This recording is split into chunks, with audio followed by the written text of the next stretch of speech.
diri kita dari jurang api neraka.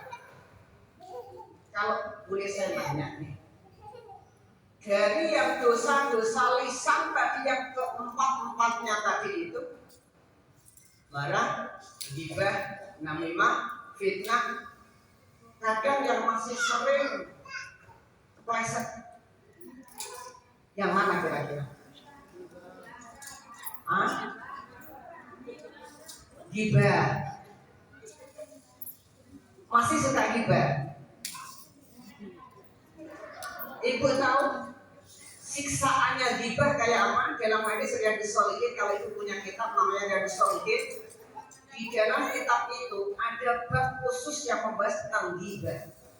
Nanti di neraka orang yang ghibah itu dia tangannya, jari-jarinya, 10 jarinya itu akan tumbuh kuku-kuku yang panjang, kata Rasulullah, min nuhas. Nuhas itu ada timah panas yang sangat tajam. Kemudian 10 jarinya itu akan mencabik-cabik fi wajhiha, mencakar-cakar wajahnya, dan kemudian wasuduriha, kemudian dadanya. Habis dicakar oleh tangannya sendiri, habis badannya dicakar oleh tangannya sendiri, karena berubah kuku-kukunya jadi panjang, terbuat dari tembaga atau kuningan, ya, yang sangat tajam dari neraka, menghabiskan. Itu siksa orang yang suka ghibah. Maka jangan mudah kita ini ngomong orang lain, ya. Kalau orang suka ghibah, ya, itu nanti besar, ya, dosanya.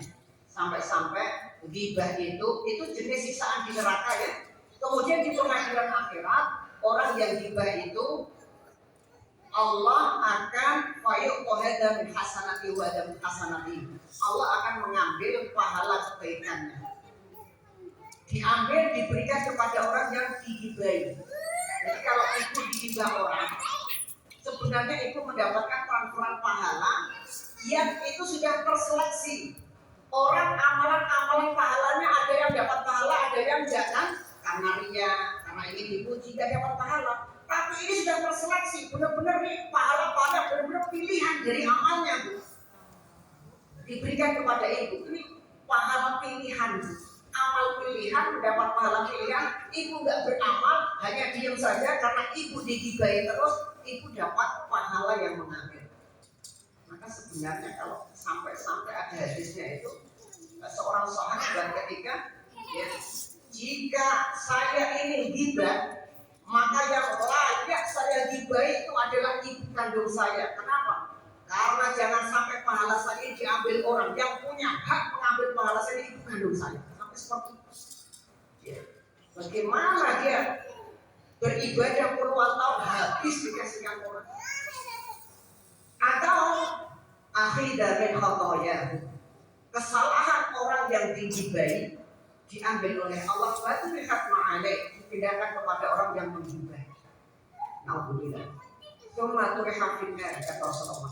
Maka kemudian orang yang suka gibah itu summa kemudian turiha, dilemparkan finnar, ke dalam api neraka.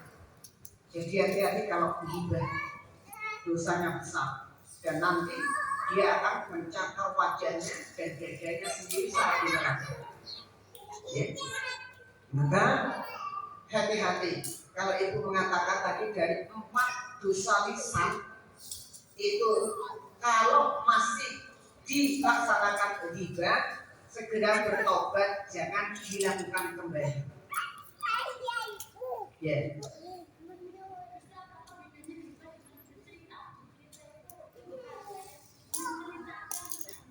Bedanya apa? Kalau curhat itu dalam rangka untuk mencari makhrajah, jalan keluar atau solusi. Kalau ghibah dalam rangka untuk menjatuhkan dan menghinakan orang yang diceritakan. Bagaimana hukumnya? Kalau ghibah dosa, kalau dia untuk mencari solusi dan jalan keluar, makhrajah itu hukumnya boleh, tidak termasuk ghibah. Boleh. Saya pernah menyampaikan ada ghibah yang dibolehkan. Ghibah ketika dia menjadi saksi dalam satu pengadilan. Dia melihat kejadian nyata-nyata di depan matanya bahwasanya ada orang yang mencuri di rumah tetangganya. Dia tahu orang yang mencuri itu. Ketika dihadirkan dalam satu persidangan, dia menjadi saksinya. Ketika dia menceritakan, itu tidak disebut dengan ghibah. Justru saksi itu kalau nggak mau cerita malah salah. Ayo, kamu ngomong jujur sebagai saksi. Nggak mau Pak Hakim, nanti saya dibilang ghibah lagi. Nah itu nggak boleh. Salah begitu. Karena hati-hatinya nggak mau dibilang ghibah, ngapain kamu sini mau jadi saksi gitu kan? Kalau menceritakan keburukan orang karena ingin mendapatkan satu keadilan itu diperbolehkan. Ya, jadi kalau ibu ini cerita ingin mencari solusi, datang ke orang-orang soleha, ibu cari teman yang baik, kemudian ibu ceritakan permasalahan ibu, ingin mendapatkan solusi. Bu Mardi punya masalah, cerita semua dia ingin mencari solusi, dia ini tolong nasihati saya, maka itu bukan ghibah. Karena dalam rangka mencari solusi. Yang masalah ghibah itu ingin menjatuhkan supaya dia hina, supaya rendah, supaya dijelek-jelekan orang yang ada di kiri kanannya. Niatnya sudah berbeda. Ya. Dalam rangka menjatuhkan. Pokoknya saya akan cerita aibnya biar tahu semua orang satu kampung ini. Supaya kapok. Nah, kalimat kapok itu yang membuat dia dosa. Ya. Ini penting. Bedanya apa ghibah dengan fitnah? Ghibah itu kejadiannya benar-benar nyata sesuai yang diceritakan. Jika kejadian yang diomongkan diceritakan tidak sesuai, tingkatannya bukan ghibah, lebih tinggi lagi namanya fitnah. Lebih besar lagi dosanya. Ya, karena fitnah itu ya dosanya lebih besar dari membunuh. Itu kalau fitnah. Baik, sudah 1 jam lebih, mungkin ada yang mau ditanyakan.